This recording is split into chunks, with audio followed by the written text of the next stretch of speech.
I ara continuem el nostre viatge per la creativitat de les dones de Catalunya amb una dona, també una dona molt especial, que és molt càlida, és molt intel·ligent, és molt proactiva i estudiosa, és una metgessa que s'ha dedicat a l'estudi del cervell i ha escrit llibres, un llibre que es diu Viaje a tu cerebro i un altre llibre que es diu Viaje a tu cerebro emocional. Benvinguda, Rosa Casafont.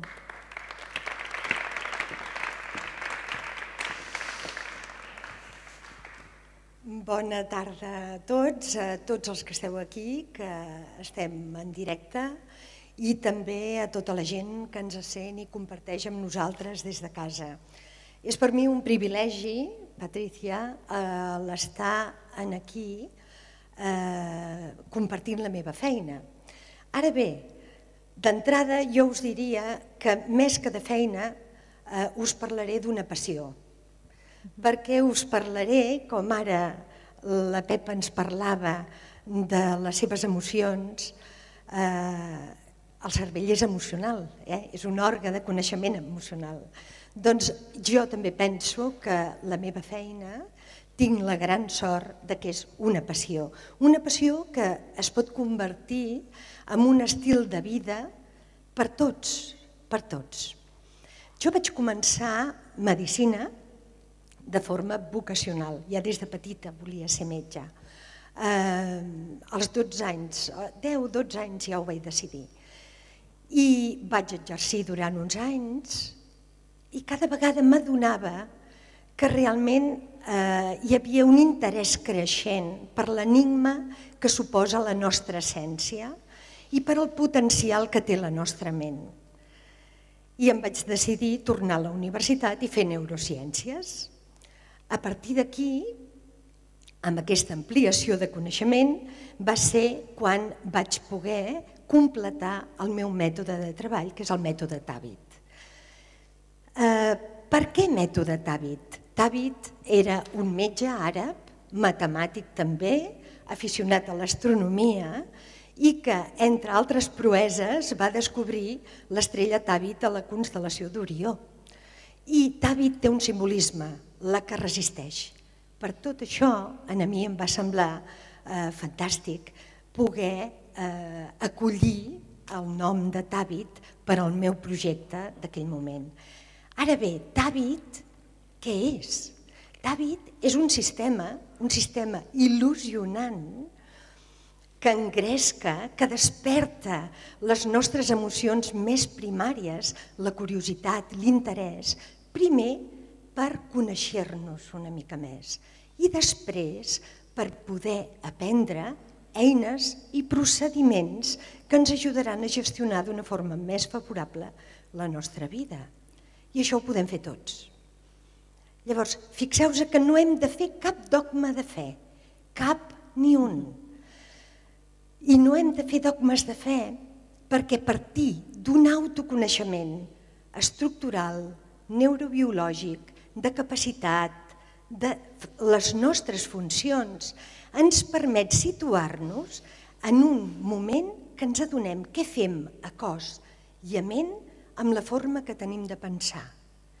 I a partir d'aquí no tingueu cap dubte que ens mobilitzem a fer canvis i a facilitar el canvi. Però, per altra banda, tenim dos grans tresors que ens ajuden a tot això. Una és la nostra capacitat plàstica cerebral i l'altra és el component epigenètic. Suposo que en parlarem una miqueta més quan parlem amb la Patricia, però us en vull fer 5 cèntims. La capacitat plàstica, que la tenim tots. Si bé les nostres neurones canvien poc, els circuits que creen entre elles tenen gran capacitat de canvi i sustenten totes les funcions del nostre organisme. Llavors, nosaltres canviem amb cada experiència. Avui, aquí, estem canviant tots nosaltres. Incorporem tant si volem com si no. Això és un gran tresor, però és més tresor el poder-lo dirigir.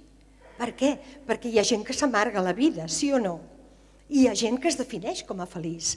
Què varia entre aquestes persones? És possible que variï l'entorn, que hi hagi un entorn favorable o desfavorable, però hi ha una altra raó més important, que és la capacitat de dirigir aquesta estructuració mental. I aquesta la tenim tots. Ho hem de conèixer, Ho hem de conèixer.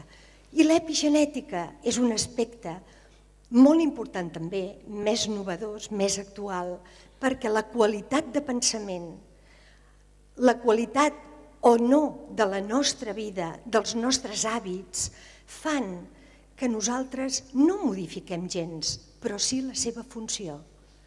I per tant, tant una capacitat com l'altra, tant la capacitat plàstica del nostre cervell com el component epigenètic, són capacitats que nosaltres les podem treballar. Per això podem crear la nostra vida. I jo ho repto, això. El meu mètode està explicat en el primer llibre que em parlava la Patrícia i el segon aprofundeix en tot el que és l'àmbit del cervell emocional, que espero que amb la tercera convidada també continuem en línia, perquè jo em sento com en peix a l'aigua. Bé, moltes gràcies per haver-me escoltat i ara... I ara pots venir aquí a fer un cafè, un té millor. Rosa, m'agradaria que compartissis amb nosaltres com ha sigut el camí d'una metgessa tradicional, perquè jo sé que la formació mèdica pot arribar a ser molt clínica, molt tancada en alguns aspectes. Com ha sigut el camí des d'aquest moment fins ara, que ets una persona que integra molts més aspectes del cos, de la ment, d'una cosa més holística? Jo crec que aquest camí és un camí que l'he portat ja de tota la vida. Jo vaig tenir una gran sort i és tenir la família que tinc i que he tingut i l'entorn en el que m'he desenvolupat. Això ja ha sigut un gran avantatge. Hi havia molta sensibilitat, hi havia emoció, hi havia humanitat, hi havia bondat, hi havia interès per les persones. I això és una cosa que ja se m'ha donat d'entrada. Evidentment, quan això ho valores des de petitó, passa com l'Anna quan parlava de la pintura, no? Forma part de tu.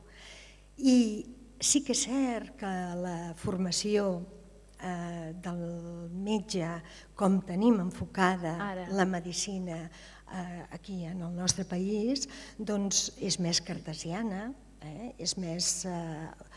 tot és més ortodoxa, però jo no he tingut mai problema amb això, sempre m'he definit una persona de ment molt oberta.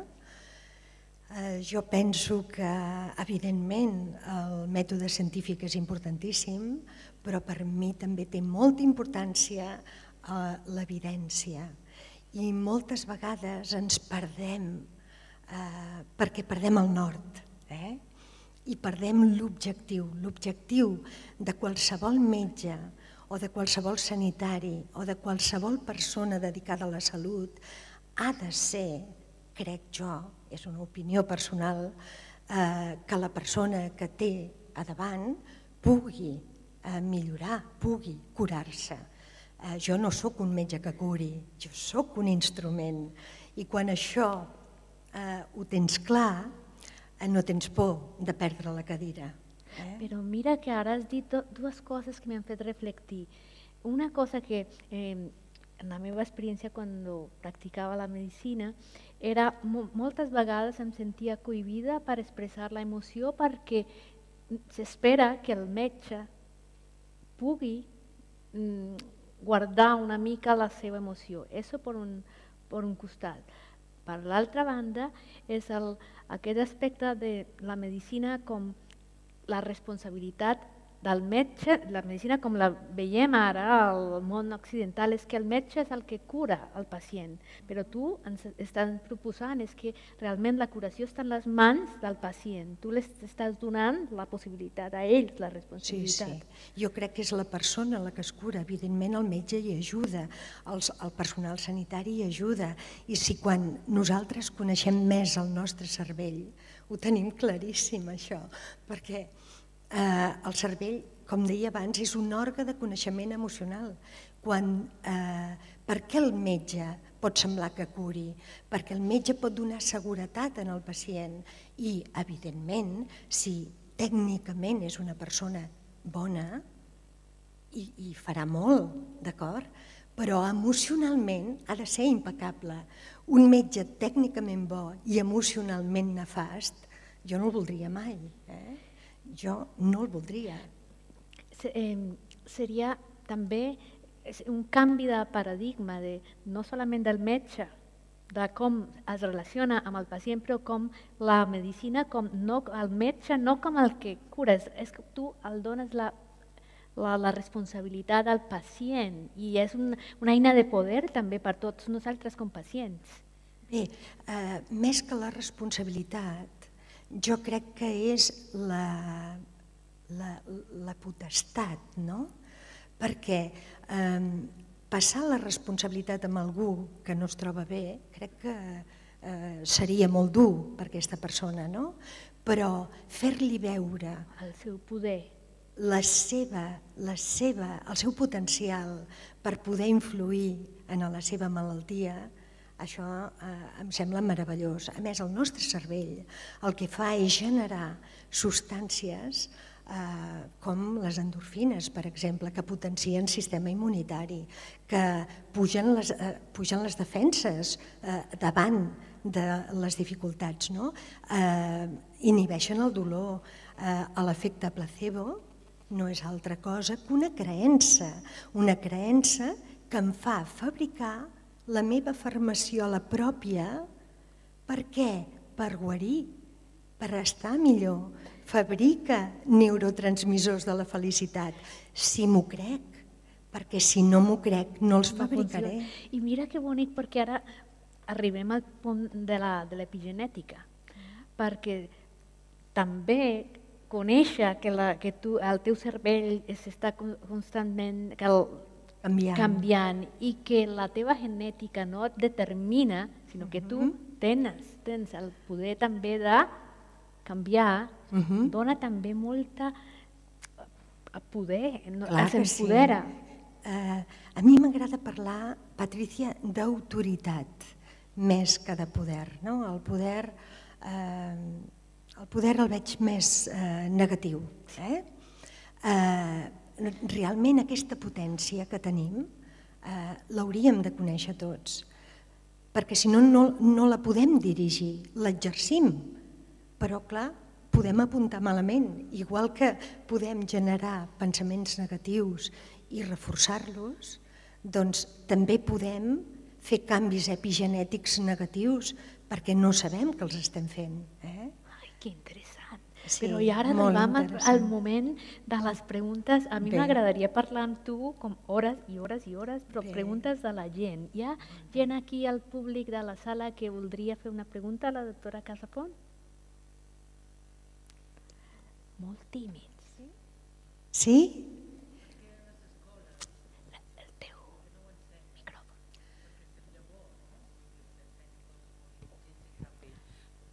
La importància, doncs, des de petit, de saber dirigir o saber, com has dit... Perdó, com és el seu nom, sisplau? Montse. Montse. La Montse ens demana per què les escoles no ho ensenyen, si és una cosa tan interessant. Ja s'està començant a ensenyar, ja fa uns quants anys que a les escoles s'està obrint tot aquest camp i jo sempre dic que els camps que m'agrada més de treballar és el camp hospitalari i el camp educatiu, perquè els nens creixen d'una forma diferent. Les emocions són importantíssimes i actualment hi ha programes i entitats dedicades i molt implicades en tot aquest tema. O sigui, que es fa. A la meva edat no. A la meva edat no es feia, ens en sortíem com podíem, però ara es fa des de petitons ja. Jo, per exemple, tinc en cursos de formació, tinc mestres i ja ensenyen amb nens de parvulari com reconduir l'estrès, aprenent a salivar. A través de modificar el cos podem modificar la ment i això ja ho fem amb nens de parvulari i amb nens de 7 anys i amb adolescents i evidentment fins que ens fiquen a la caixa, que dic jo. Després no sé si tenim possibilitat de canvi, però us asseguro que fins que ens fiquen a la caixa en tenim. Per tant, no ens podem desanimar. Gràcies, Montse. Gràcies. Algú més? Hi ha una pregunta aquí sobre el teu llibre. Com és que has decidit escriure? Perquè jo aquí tinc els teus 2 llibres de la doctora Casfont, que són meravellosos, molt interessants. Com és que has decidit escriure els teus llibres? Bé, la primera persona que em va animar va ser una pacient i m'ho anava repetint, em deia Rosa, ho has d'escriure, tot això. Jo, en realitat, quan vaig fer neurociències, ja tenia al cap aplicar un mètode per gestionar millor la vida. I amb el temps em vaig adonar que no podia arribar ni abastar tot allò que m'hagués agradat. I delegar-ho no era prou fidel a l'hora de delegar-ho, perquè a més em trobava que hi havia persones que em deien no, jo no vull fer aquest curs amb aquesta altra persona, el vull fer amb tu. Llavors vaig pensar, si ho escric, podré arribar a molta més gent. I en realitat no em vaig adonar del que això representava fins que no vaig tenir a les mans el primer llibre, Viaje a tu cerebro, quan diuen que un llibre és com un fill. Home, el meu fill és molt especial, però us asseguro que un llibre també és una cosa molt especial. No arriba a ser un fill, però és una cosa important. T'adones que hi has invertit molt de temps, però que és part de tu. I n'estic molt contenta perquè penso que la gratificació més important que tinc és veure quan les persones fan canvis que elles volen fer perquè ningú les obliga, els incorporen i gestionen de forma diferent la seva vida. A vegades plorant em diuen Rosa, m'ha canviat la vida. I dic, però això és bo o dolent? Boníssim, no? Boníssim. I dic, no t'ha canviat la vida, has canviat la vida. O sigui, som nosaltres que... Hi ha una definició de la felicitat que és d'en Seligman, que a mi m'agrada molt, i que jo la rectifico, ja acabem, que diu la felicitat no és un estat de benestar constant, és un estat de benestar més el compromís de perseguir-lo. I jo dic, ei, no el perseguim, creem-lo, perquè perseguir és tenir la pastanaga que mai acabes d'abastar-la, no? En canvi, crear-lo és partir des d'ara, és ara i aquí creo la meva felicitat, creo i comparteixo amb tots vosaltres la il·lusió de poder crear la nostra felicitat. Jo crec que hem de posar l'atenció molt més amb això que no amb tot el que no ens agrada de la vida, que hi serà. Has dit la paraula atenció. Posar l'atenció, l'eina mestra, jo crec. L'eina màster. En el llibre jo parlo de l'eina màster, és l'atenció conscient. L'atenció, tant la conscient com la inconscient, són molt potents, configuren circuits. Ara bé, la inconscient no la podem dirigir, la conscient sí. Per tant, l'atenció conscient és la porta d'entrada del coneixement. És la primera oportunitat que tenim. Que bonic que la teva forma d'exercir la medicina és una forma que també integra les filosofies orientals i tot és com que tot es barreja en un espai de benestar, utilitzant eines de... Clar, perquè hem de construir, no hem d'observar les diferències, hem de sumar i incorporar les coincidències per arribar a valorar les diferències. Ai, que bonic. És molt diferent, això. És molt diferent, sí. És molt diferent, però es parteix d'un respecte de les individualitats. Que bé, moltíssimes gràcies, Rosa. A vosaltres, ha estat un plaer. Perquè mira que aquest espai de l'AI Catalunya també és un espai de sumar, de diferència, és un espai interdisciplinari com el que estem compartint. Sí, senyora, per això t'agraeixo tant que m'hagis convidat aquí. Moltes gràcies per l'oportunitat de parlar amb tu, de compartir amb ells, i ara al final tornaràs. Molt bé, perfecte. Molt bé, moltes gràcies. Gràcies.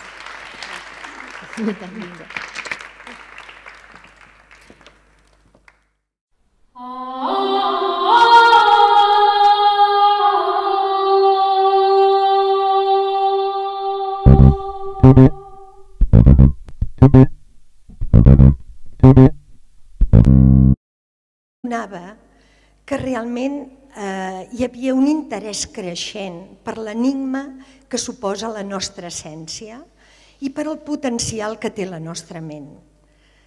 I em vaig decidir tornar a la universitat i fer neurociències.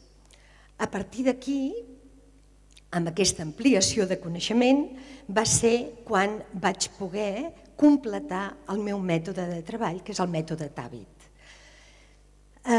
Per què mètode Tàbit? Tàbit era un metge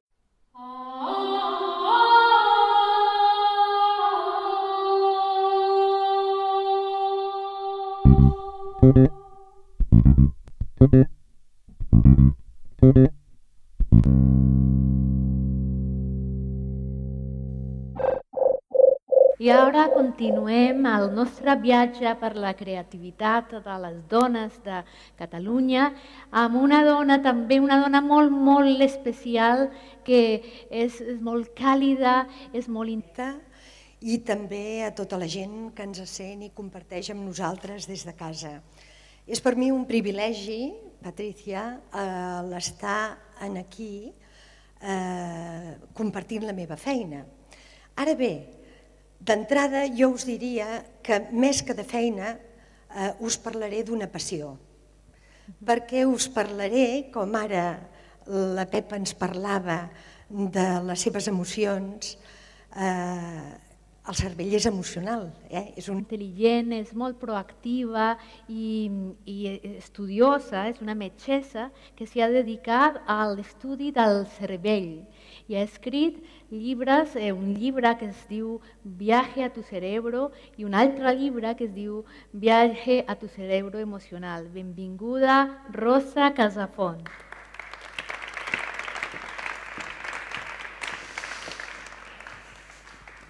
Bona tarda a tots els que esteu aquí, que estem en directe. Un òrgan de coneixement emocional. Doncs jo també penso que la meva feina tinc la gran sort que és una passió que es pot convertir en un estil de vida per tots, per tots. Jo vaig començar medicina de forma vocacional, ja des de petita volia ser metge. Als 12 anys, 10-12 anys ja ho vaig decidir. I vaig exercir durant uns anys i cada vegada m'ha donat